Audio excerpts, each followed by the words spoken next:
Hello 10th class, how are you all? I hope you all are good and doing your work properly. Dear students, we will start with today's thought, that is, how others see you is not important. How you see yourself means everything. Okay, now I am going to start our topic. Dear students, as you know, this is fifth part of lesson 4 history for class 10th. You can see previous parts in playlist of 10th class geography on my channel. Let's start our new topic. This is book page number 45. As you know, PDS is a program which provides food grains and other essential commodities at subsidized prices in rural and urban areas. तो students, जो PDS जो है public distribution system मतलब सार्वजनिक वितरण प्रणाली, ये एक कार्यक्रम है जो कि गांव और शहरों में लोगों को खाने की चीज़ें और अदर कमोडिटी, जैसे कि आपने देखा होगा डिपो पर कई बार दाल मिलती है, चने मिलते हैं, तेल मिलता है, तो ये एक उचित प्राइस पर उन लोगों के लिए किया जाता है जो कि बहुत ज़्यादा गरीब हैं या जो एक महंगी चीज़ नहीं खरीद सकते. Okay, India's food security policy has a primary objective to ensure availability of food grains to the common people at an affordable price. तो भारत की जो खाद्य सुरक्षा नीति है स्टूडेंट्स, फूड सिक्योरिटी पॉलिसी है जो उसका जो मेन जो उद्देश्य है वो यही है कि जो फूड ग्रेन्स है वो कॉमन पीपल को भी ऐसे रेट पर मिले जो कि उनके लिए क्या हो, अफोर्डेबल हो, मतलब एक उचित मूल्य पर एक कॉमन पीपल भी खाने की चीज़ों को खरीद सके. It has enabled the poor to have access to food. तो इसकी वजह से गरीब लोग भी अब खाना प्राप्त कर सके हैं. The focus of the policy is on growth in agriculture production and on fixing the spot price for procurement of wheat and rice to maintain their stocks. तो इस पॉलिसी का जो मेन केंद्र है स्टूडेंट्स वो ये है कि एग्रीकल्चर प्रोडक्शन को बढ़ाना और जो स्पॉट प्राइस है जो गवर्नमेंट फिक्स करती है वो एक फिक्स करना गेहूं और चावल के लिए, और अपना स्टॉक बनाकर रखना, किस चीज़ का, गेहूं और चावल का जो स्टॉक है वो बनाकर रखना और एग्रीकल्चर प्रोडक्शन को बढ़ावा देना. Food corporation of India FCI इसकी फुल फॉर्म है स्टूडेंट्स, आप लर्न कर लीजिएगा. FCI is responsible for procuring and stocking food grains, whereas distribution is ensured by public distribution system. तो जो FCI है स्टूडेंट्स उसका काम है कि वो क्या करेगी, वो स्टॉक करके रखेगी किसका, फूड ग्रेन्स का, लोगों के लिए अनाज को इकट्ठा करके रखेगी. जैसे किसानों से जो FCI है वो फसल खरीद लेती है गेहूं और चावल और अपने पास स्टॉक करके रखती है, और फिर PDS जो है वो है एक पब्लिक डिस्ट्रीब्यूशन सिस्टम. इसका काम है कि वो क्या करेंगे, वो लोगों को ये डिस्ट्रीब्यूट करेंगे. The FCI procures food grains from the farmers at the government announced minimum spot price. तो FCI जो है स्टूडेंट्स वो क्या करती है, वो किसानों से फूड ग्रेन्स खरीदती है जैसे कि गेहूं और चावल, और उस रेट पर खरीदती है जो गवर्नमेंट डिसाइड करती है, MSP मतलब minimum spot price. The government used to provide subsidies on agriculture inputs such as fertilizers, power and water. अब गवर्नमेंट क्या करती है, गवर्नमेंट सब्सिडीज देती है किसानों को, मतलब सब्सिडी होता है कि ये जो चीज़ें हैं वो थोड़ा कम रेट पर मिलेगी मार्केट से उन्हें, जैसे कि फर्टिलाइजर्स है या बिजली है या पानी है. These subsidies have now reached unsustainable levels and have also lead to large scale inefficiencies in the use of these scarce inputs. अब इन सब्सिडीज़ के द्वारा स्टूडेंट्स क्या हो रहा है कि हमें एक बहुत बड़ा नुकसान भी हो रहा है, क्योंकि अब हम देखेंगे कि कैसे नुकसान हो रहा है कि एक बड़े पैमाने पर इन चीज़ों का दुरुपयोग किया जा रहा है, जैसे कि फर्टिलाइजर्स का ओवर यूज किया जा रहा है। किसान क्या करता है, उसे अपने फ़ायदे के लिए वो सोचता है कि ज़्यादा फसल होनी चाहिए उसके खेत में, तो वो ज़्यादा से ज़्यादा फर्टिलाइजर्स और केमिकल्स यूज करता है, जिससे उसकी फसल तो अच्छी हो जाती है, उसकी तो इनकम हो जाती है, बट लोग जब उस चीज़ को खाते हैं तो उनके अंदर वो प्रॉपर न्यूट्रिएंट्स नहीं होते जो होने चाहिए। तो ये एक बड़ा नुकसान हो रहा है। Excessive and imprudent use of fertilizers and water has led to waterlogging, salinity and depletion of essential micronutrients in the soil। तो ये वही बता रहा है कि इनका जो ओवर यूज हो रहा है, कि इनका फर्टिलाइजर्स का या पानी का या बिजली का, तो इनकी वजह से क्या हो रहा है, पानी जो है वो बहुत ही डाउन जा रहा है, नीचे जो अंडरग्राउंड वाटर है वो बहुत ही कम होता जा रहा है, और मिट्टी में नमक की मात्रा बढ़ रही है, और जो मिट्टी में जो माइक्रोन्यूट्रिएंट्स होते हैं वो ख़त्म होते जा रहे हैं। The high MSP subsidies in input and committed FCI purchases have distorted the cropping pattern। तो जो MSP है या जो सब्सिडीज है या फिर जो FCI के ख़रीदने की वजह से, इन सब की वजह से क्रॉपिंग पैटर्न जो है वो बदल गया है। क्योंकि किसान पहले क्या करते थे कि एक बार जैसे गेहूं उगाई, उसके बाद कोई सब्जी उगाई अपने खेत में, फिर कोई दाल उगाई, जिससे कि मिट्टी की फर्टिलिटी बढ़ती रहती थी और जो फसल, जो नेक्स्ट जो नई फसल आती थी वो बहुत अच्छी होती थी। बट अब किसान जो है अपने बेनिफिट के लिए, इनको बेचने के लिए, FCI को देने के लिए अपनी फसल, हर बार एक ही फसल सेम उगाता जा रहा है और फर्टिलाइजर्स का यूज करता जा रहा है, केमिकल्स का यूज करता जा रहा है, और इसी की वजह से जो क्रॉपिंग पैटर्न है वो भी क्या हो गया है, अब चेंज हो गया है कि सेम एक ही फसल जो हर बार उगाई जा रही है, कोई चेंज नहीं किया जा रहा। Wheat and paddy crops are being grown more for the MSP they get. और सबसे ज़्यादा जो MSP के लिए जो उगाई जाती है फसल वो है वीट और पडी, मतलब गेहूं और धान। Punjab and Haryana are for most examples. तो इसका जो एक एग्जाम्पल दिया है पंजाब और हरियाणा का। This has also created a serious imbalance in inter crop parties. और इससे कि क्या है कि इससे एक इम्बैलेंस हुआ है फसलों का, कि जो लगातार जो किसान जो है बस गेहूं और चावल ही उगा रहे हैं क्योंकि उन्हें बेचकर उन्हें ज़्यादा प्रॉफिट होगा। तो ये जो क्रॉप का जो इम्बैलेंस हो रहा है, इसकी वजह से भी हमें बहुत एक नुकसान का सामना करना पड़ेगा आने वाले दिनों में। You already know that the consumers are divided into 2 categories. तो आप पहले से जानते हैं कि कंज्यूमर्स को डिवाइड किया गया है 2 कैटेगरी में, बिलो पुअर्टी लाइन मतलब BPL and above poverty line मतलब APL, यानी गरीबी रेखा से नीचे और गरीबी रेखा से ऊपर। तो इसी के अकॉर्डिंग जो PDS है वो सिस्टम चलता है हमारा, आपने देखा भी होगा राशन बुक डिपो पर।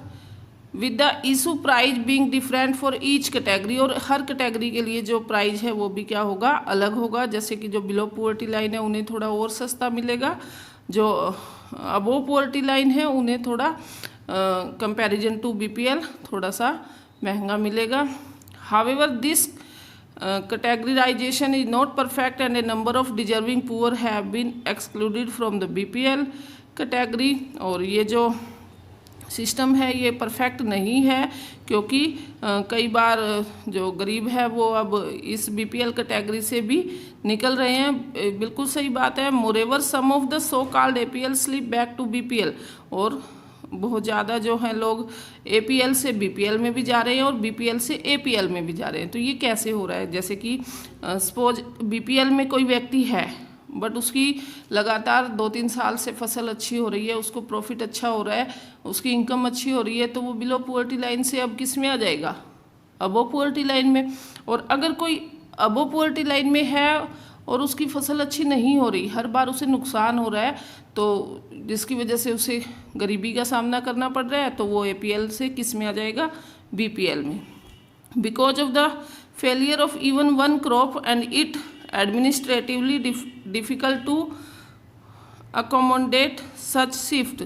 और और प्रशासनिक दृष्टि से ऐसे जो चेंज आ रहे हैं इनको कंट्रोल करना मुश्किल हो जाता है, क्योंकि हर बार जब ये लिस्ट हर बार बनानी पड़ती है, हर बार देखना पड़ता है कि कौन बीपीएल में है, कौन एपीएल में है, तो ये एक एडमिनिस्ट्रेटिव ब्लॉक का काम जो है थोड़ा बढ़ जाता है।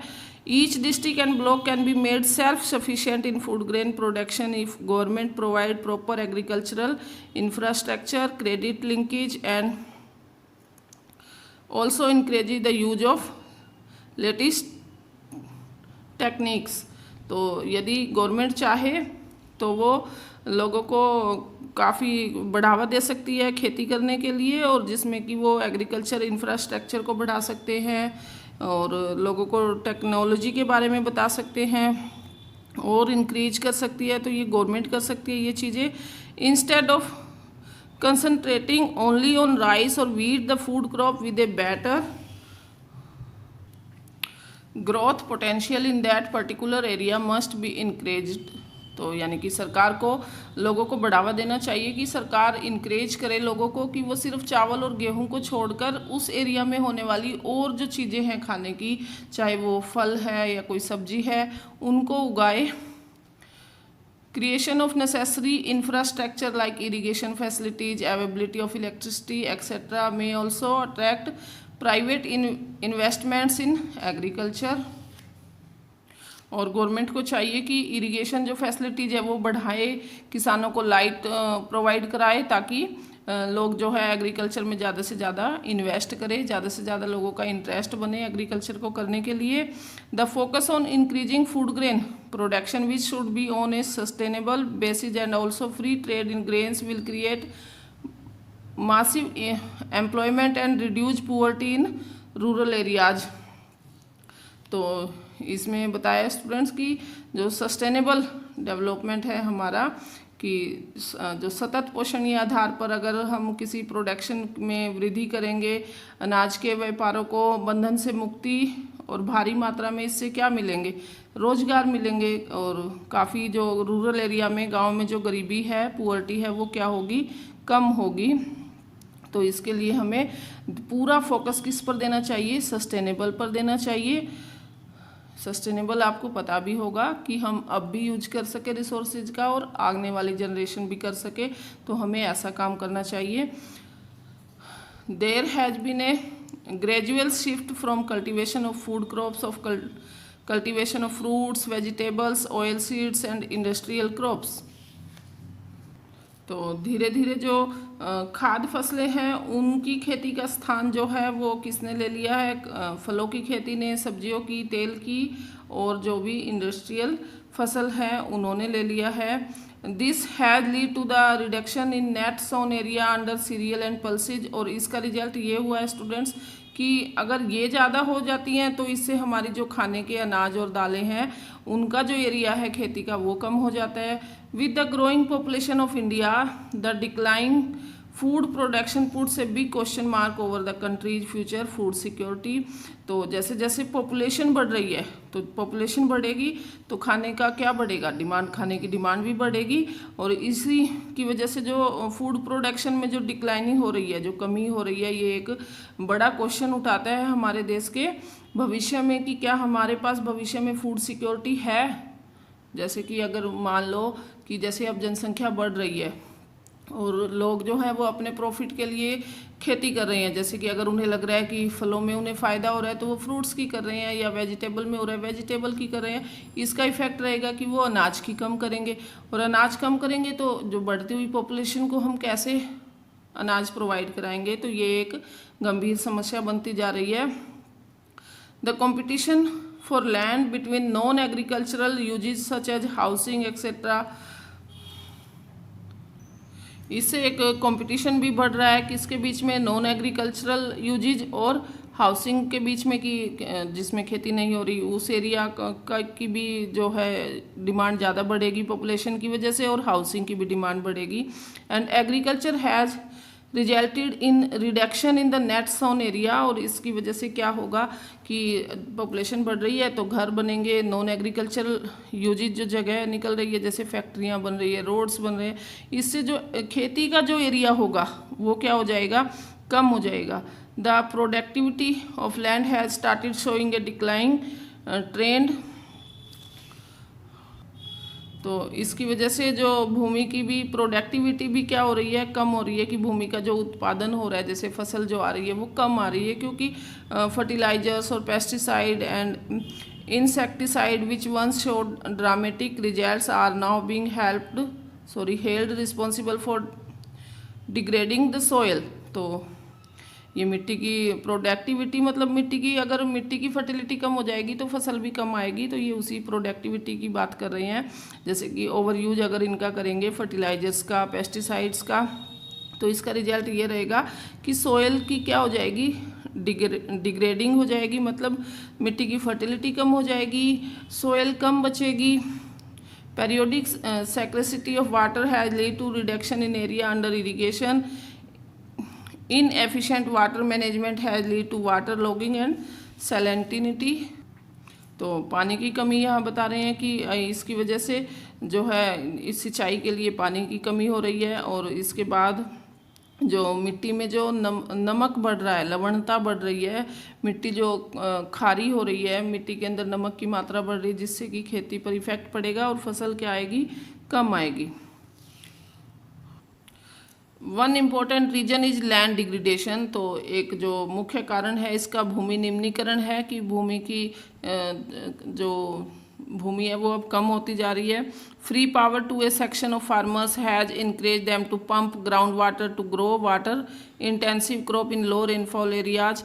तो जो किसानों को जो फ्री की बिजली दी गई है, उससे कि क्या हुआ कि लोग जो है ग्राउंड वाटर में और भी डीपली पंप लगाकर काफ़ी पानी वो अपने फ़ायदे के लिए यूज कर रहे हैं। जैसे कि राइस इन पंजाब, शुगर केन इन महाराष्ट्र। तो ये वो एरिया है जहाँ पर पानी को, अंडरग्राउंड वाटर को बहुत ज़्यादा यूज किया जा रहा है। This unsustainable pumping has reduce water storage in aquifers. और ये जो इसकी वजह से जो अंडरग्राउंड वाटर है स्टूडेंट्स, वो अब ख़त्म हो रहा है। तो थोड़ा मैं यहाँ छोड़ गई शायद, कि जो कम वर्षा वाली जो एरिया है, जहाँ पर पानी बारिश कम होती है, वहाँ पर अगर फ्री की बिजली किसानों को मिल रही है, तो वो बहुत डीपली अपने ट्यूबवेल्स को लगाते हैं और अंडरग्राउंड वाटर का ओवर यूज करते हैं। तो जिसकी वजह से पानी जो है हमारा अंडरग्राउंड पानी वो क्या हो रहा है, कम हो रहा है, उसका लेवल जो है और भी नीचे जाता जा रहा है। Consequently many wells and tubewells have run dry. और इसकी वजह से बहुत से कुएँ और ट्यूबवेल सब क्या हो गए हैं, सूख गए हैं। This have push the marginal and small farmers out of cultivation. और इससे क्या हो रहा है स्टूडेंट्स, की जो छोटे किसान हैं वो खेती छोड़ने पर मजबूर हो रहे हैं। The big farmers with deeper tube wells still have water. तो जो बड़े किसान हैं जिनके पास पैसा है, वो अपने ट्यूबवेल्स को और भी डीपर कर लेते हैं और भी उसमें पाइप लगवा देते हैं। But many others face A water crisis. यानी कि बड़े किसान तो इजीली नीचे से पानी निकाल लेते हैं अंडरग्राउंड वाटर का, बट बहुत से लोग जो है इस प्रॉब्लम को फेस कर रहे हैं। Inadequate storage and marketing facilities also act a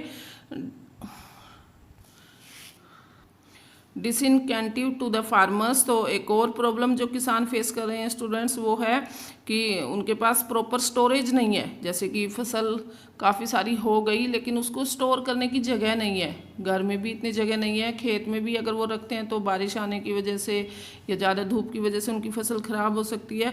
तो स्टोरेज सिस्टम नहीं है और मार्केट में ले जाने वाली फैसिलिटीज़ किसानों के पास कम है। Thus the farmers are badly affected by the certainties of production and market.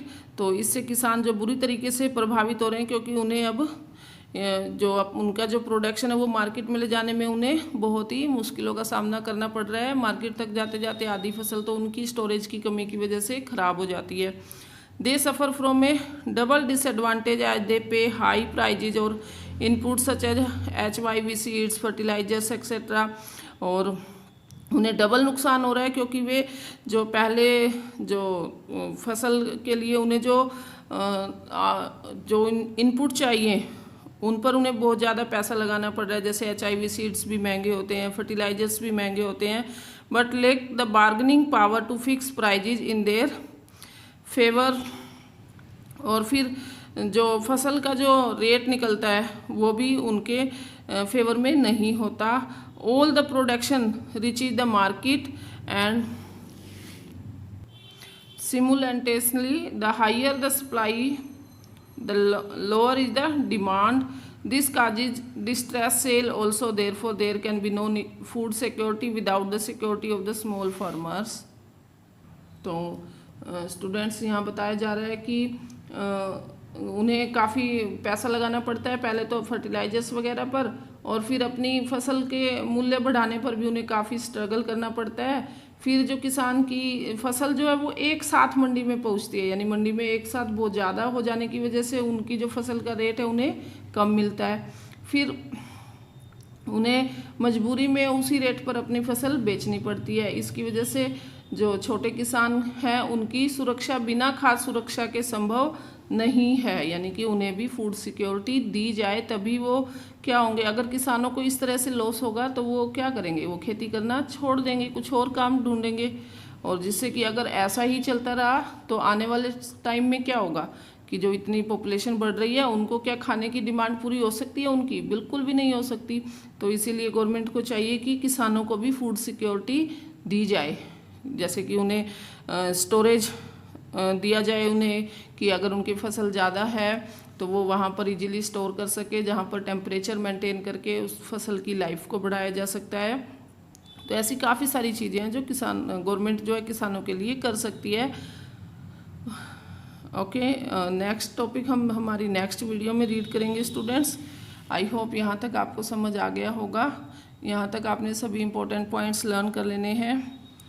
हम मिलते हैं हमारे नेक्स्ट पार्ट में। Thanks for watching.